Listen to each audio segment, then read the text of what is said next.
2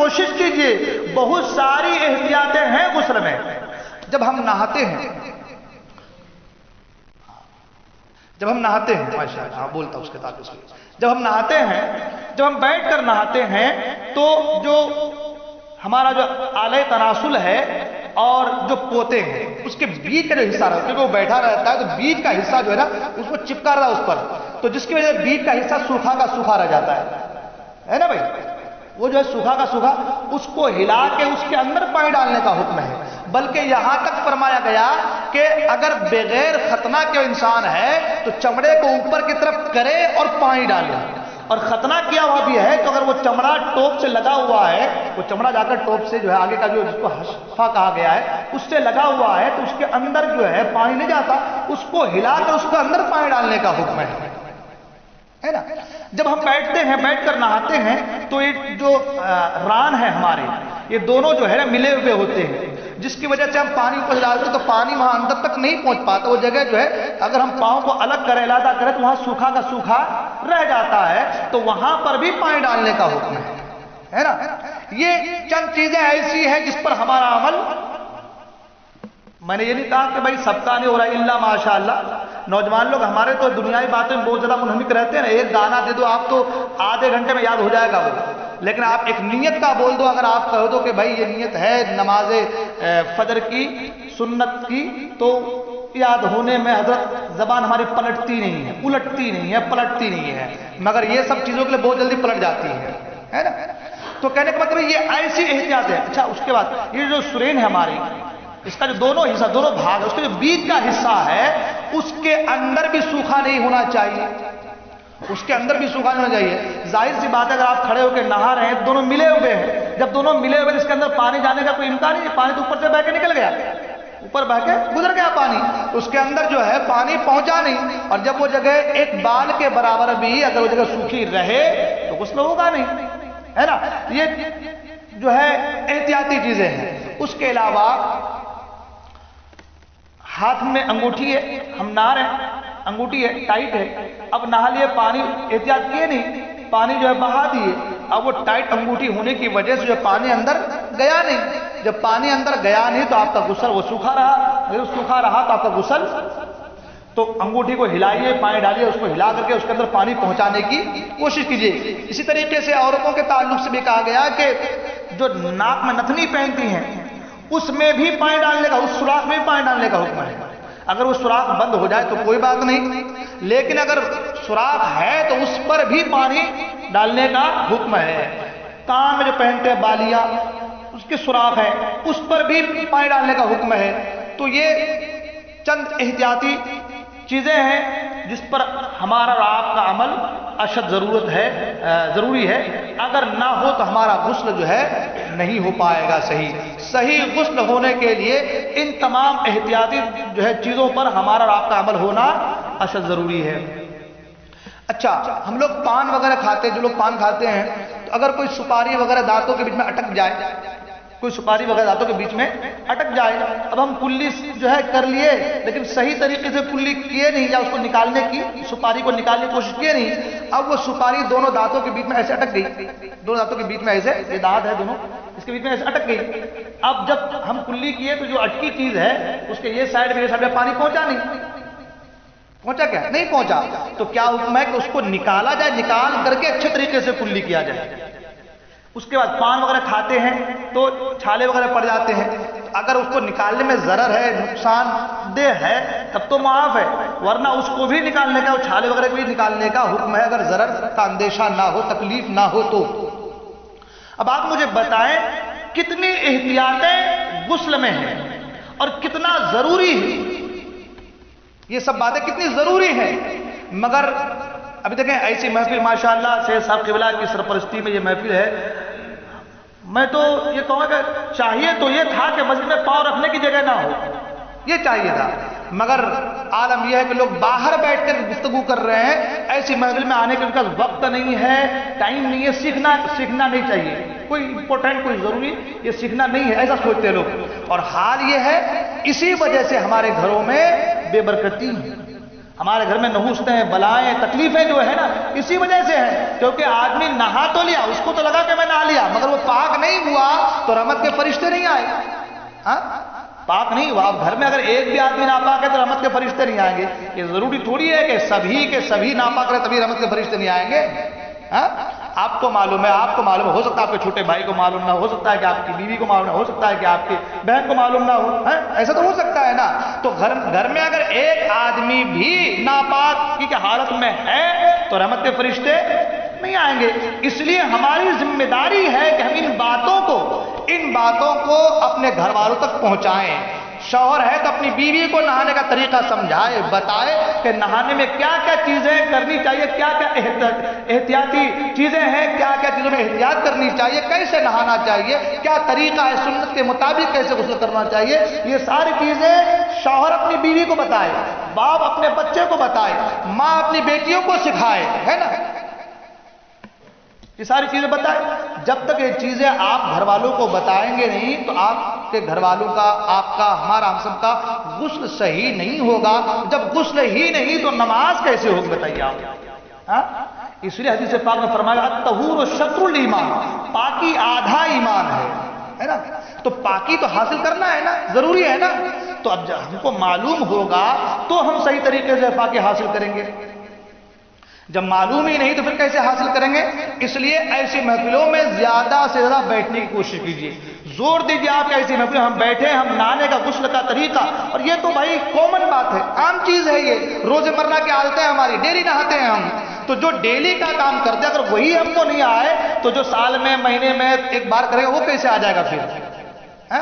یہی وجہ ہے نا کہ عید کی, بقرعید کی نماز میں جب پڑھتے ہیں تو بھول جاتے ہیں ہم بھائی. وہ سال میں ایک بار ہے نا, تو وہ سال میں ایک بار, چلو کہہ سکتے ہیں سال میں ایک بار یہ نماز ہے تو بھولنے, ابھی 6 زائد تکبیریں ہیں تو ایک بھولنے کا امکان ہے بھائی, ہے نا, آدمی سے ہو جاتا ہے. لیکن یہ تو روزمرہ کی بات ہے, ڈیلی نہاتے ہیں نا. اور نوجوان تو ڈیلی کیا, باتھ روم میں گھسے تو 1 گھنٹے تک باہر نکلیں گے ہی نہیں, اندر ہی پورا پتہ نہیں کیا کیا کرتے رہتے, کتنا نہاتے ہیں وہ رگڑ کے پورا. بھائی خالی رگڑنے سے آدمی پاک تھوڑی ہوتا ہے بھائی. جو غسل کے 3 فرض ہیں اس کو اگر آپ نے صحیح طریقے سے ادا کر لیا, اور جو احتیاطی چیزیں ہیں آپ نے مطلب پورے باڈی کو, پورے جسم کو آپ نے اس طریقے سے جسم کا پانی بہا دیا کہ ایک بال کے برابر بھی سوکھا نہ رہے, اور آپ نے کلی اچھے سے کر لی, آپ نے ناک میں پانی اچھے سے چڑھا دیا تو آپ کا غسل ہو گیا, ہے نا. اس کے علاوہ نوجوانوں ہمارا ایک مسئلہ یہ بھی ہے کہ احتلام ہو جاتا تو اب وہ جلدی نہاتا ہی نہیں ہے نا. وہ جلدی نہانے کے قریب جاتا ہے, کیا کروں میں, پانی گرم ہوگا تو ہی نہاؤں گا, اب میرا احتلام ہوا تو میں کیا کروں, نہیں کروں. اب اس وجہ سے کیا ہوتا ہے, وہ نمازوں کو ترک کر چھوڑ دیتا ہے.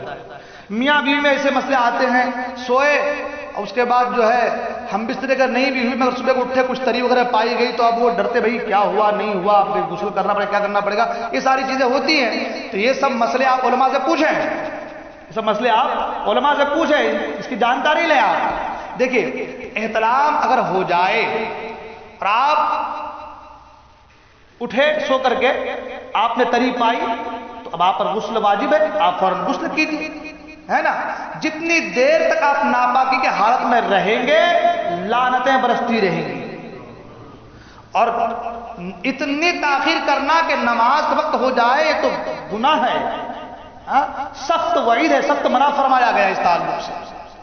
مگر ہم اگر احتلام ہو گیا تو 2-2, 3-3 نماز, اب رات کو 3 بجے اگر نوجوان کا احتلام ہو رہا ہے تو اب فجر کی نماز کی گئی, اس کو ایسا لگا کہ اب نماز میرے لیے معاف ہے نا بھائی, احتلام ہو گیا میرا, یا میاں بیوی مل لیے رات کو, اگر جو ہے معاشرت کر لیے, مل لیے, صحبت کر لیے, تو ایسا لگتا ہے کہ اب تو ہم ناپاک ہو گئے, تو بیوی بھی سوچتی ہے کہ بس آرام سو جاؤ, شوہر بھی سوچتا ہے اب تو ہماری نماز ہے ہی نہیں. حالانکہ ایسا نہیں ہے.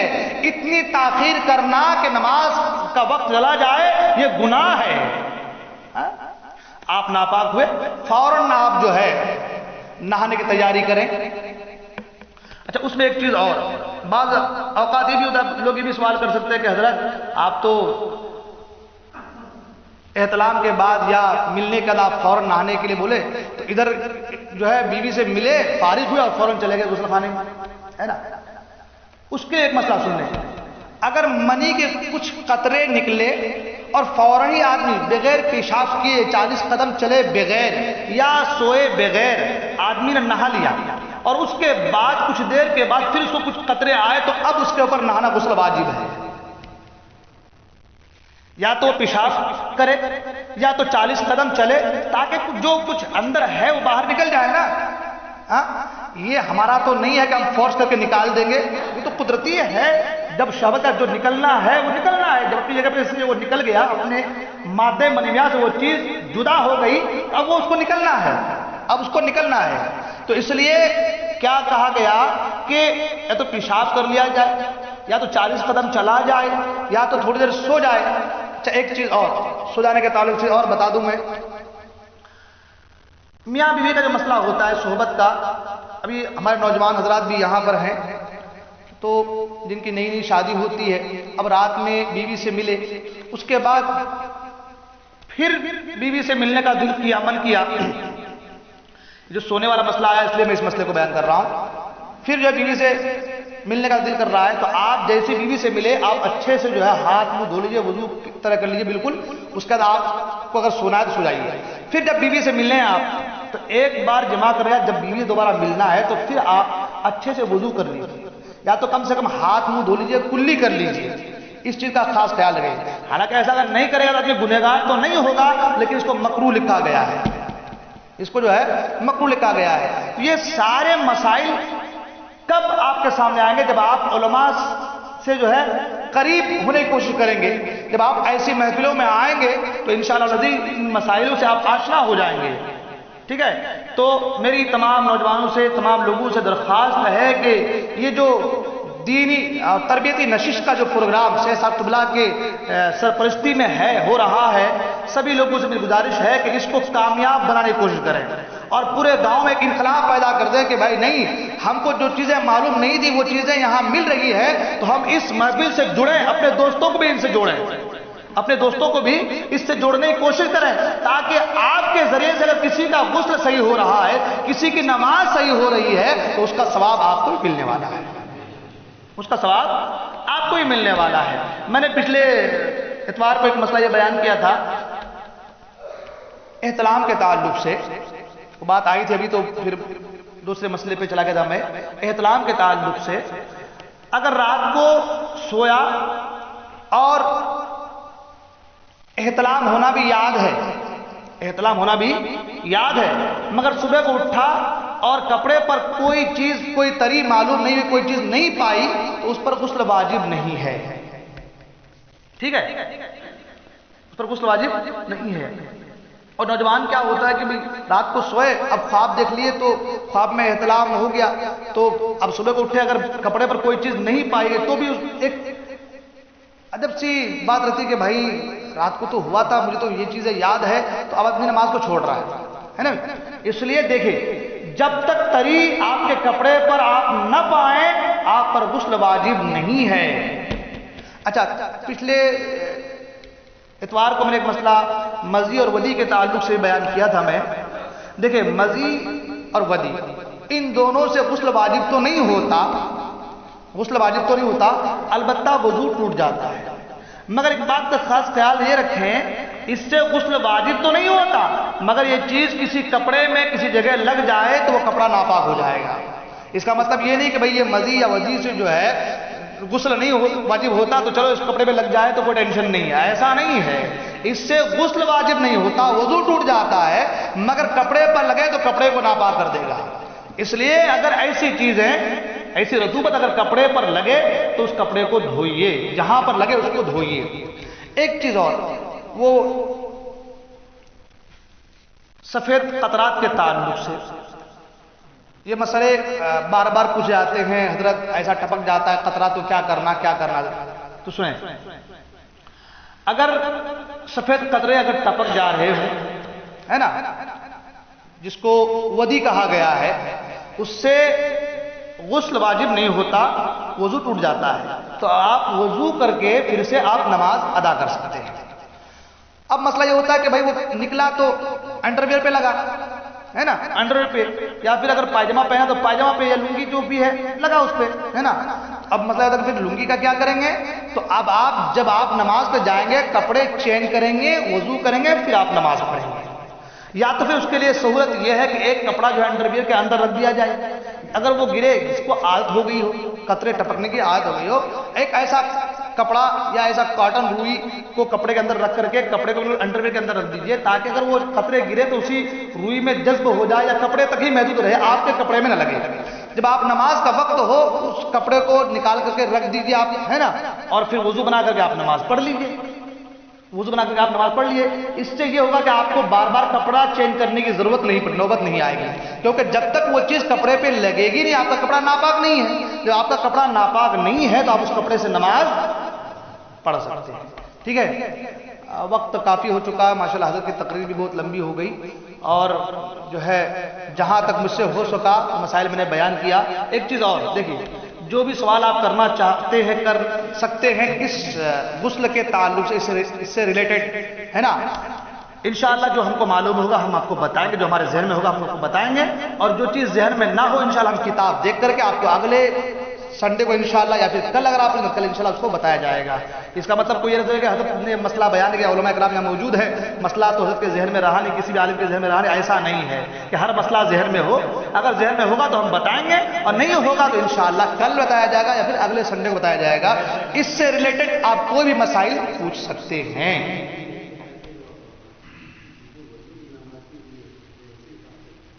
کیا فرما رہے ہیں؟ بولی بولی بیٹھے بیٹھے۔ ہاں ہاں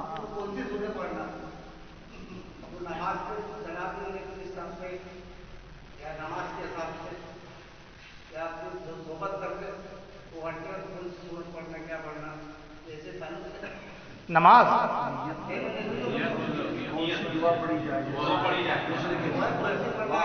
ہاں دیکھیں پچھلے اتوار کو بتایا تھا میں نے، اس کے لیے جب وہ سیشن آئے گا تو آج صرف غسل کے تعلق سے ہے، آج ہاں وہ جب آئے گا تو اس سے بتایا جائے گا، آج صرف غسل کے تعلق سے ہے۔ اور غسل کے تعلق سے میں نے پچھلے اتوار کو بتایا تھا نیت کے تعلق سے کہ بھائی اگر آدمی کا منہ بند بھی رہے، منہ اگر بند بھی رہے اور غسل کے جو فرائض ہیں اس کو وہ ادا کر لے رہا ہے نا، مطلب کچھ نہیں پڑ رہا، کلی کر لیا، ناک میں پانی چڑھا لیا، پورے بدن پر پانی بہا دیا، اب کچھ نہیں بھی پڑ رہا ہے تو بھی اس کا غسل ہو جائے گا، ٹھیک ہے نا۔ یہ نہیں کہ نیت کرے گا تو ہی غسل ہوگا، ہے نا بھائی، زبان سے بولے گا تو ہی، ایسا نہیں ہے۔ پانی جو ہے نا وہ آپ کے غلاظت کو، ناپاکی کو دور کرنے کے لیے ہے، ٹھیک ہے نا، ٹھیک ہے۔ دوسرے جو مسائل ہیں آپ پوچھ رہے ہیں انشاءاللہ جب وہ سیشن آئے گا اس میں بیان کیا جائے گا۔ آج صرف غسل سے متعلق، غسل سے ریلیٹڈ ہی سوال جو ہے آپ لوگ کریں، ٹھیک ہے۔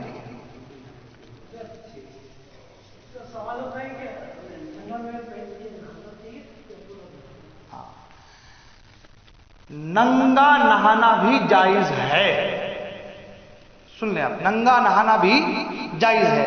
آدمی کا خود کا ستر دیکھنے سے جو ہے وضو نہیں ٹوٹتا، ننگا نہانا بھی جائز ہے، لیکن اگر آپ کپڑے پہن کے نہائیں تو ماشاءاللہ اچھی بات ہے، اور جہاں پر کوئی دیکھ رہا ہو وہاں پر تو کپڑے پہن کر ہی نہانا چاہیے۔ اور ایک مسئلہ اور بار پوچھتے اس تعلق سے، وہ بھی سن لیں کہ بھئی غسل کرنے کے اگر ہم نے وضو کیا تو کیا اس وضو سے ہم نماز پڑھ سکتے ہیں یا نہیں؟ تو سنیں، غسل کرنے کے وقت اگر آپ نے وضو کر لیا ہے اس وضو سے آپ نماز پڑھ سکتے ہیں، ہے نا، ٹھیک ہے۔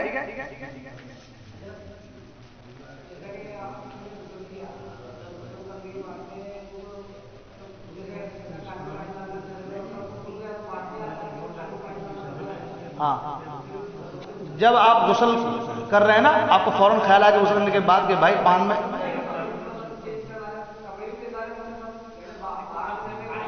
ہاں فوراً کان میں آپ پانی وغیرہ اچھے سے ڈال لیجیے، آپ کا غسل ہو جائے گا، اس لیے کہ پورے بدن پر پانی بہانا فرض ہے، آپ نے وہ کام کر لیا آپ کا غسل ہو گیا،